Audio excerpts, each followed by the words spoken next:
Sir, pwede po bang mag-login sa new device? May bago kasi akong cellphone. Gusto ko siyang ilagin sa bagong cellphone sa RCBC Pulse. Yun po yung tanong ni shoutout Sir Joaquin Bordado. Joaquin Bordado? Shoutout po sa iyo, sir. Yes po, pwede pong login ng iyong account sa RCBC Pulse sa isa nyo pa pong cellphone. Yan.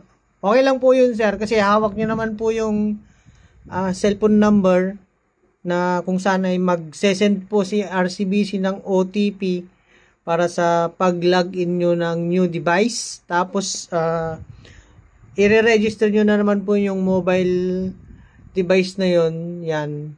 Pag nilagin nyo na po yung RCBC account ninyo doon sa bagong cellphone ninyo, yan. So, pwede po yun, sir, kasi as long as nasa sa inyo po yung cellphone number na nakaregister sa inyong RCBC Pulse. Yan. Kasi, unang-una, tuwing maglalagin po kasi kayo ng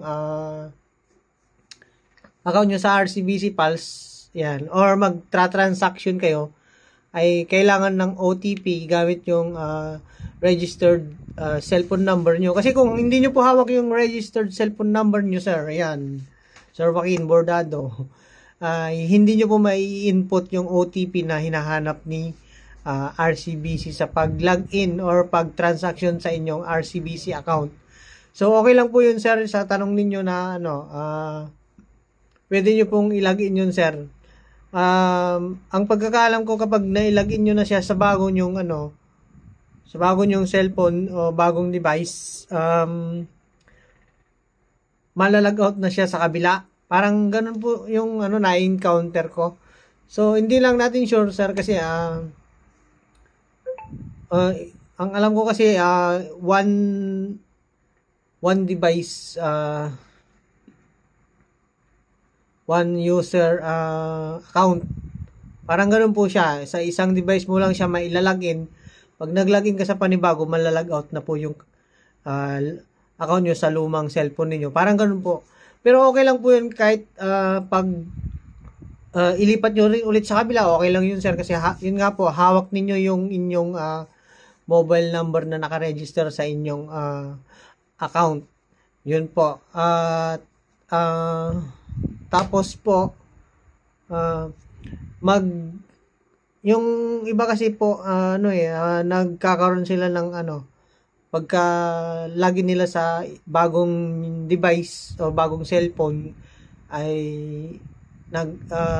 hihintay sila ng 24 hours bago tuluyang ma-login yun sa bagong device, sir. Yun, parang ganun po yung yung kwan ni RCBC. Hindi po siya kagaya ni ni GCash na pag nilagin mo sa isang cellphone yung GCash account mo ay diretso na siya malalagin basta hawak mo lang din yung cellphone number na kung saan magse-send siya ng OTP. Kay kay RCBC Pulse po ang na-encounter ko po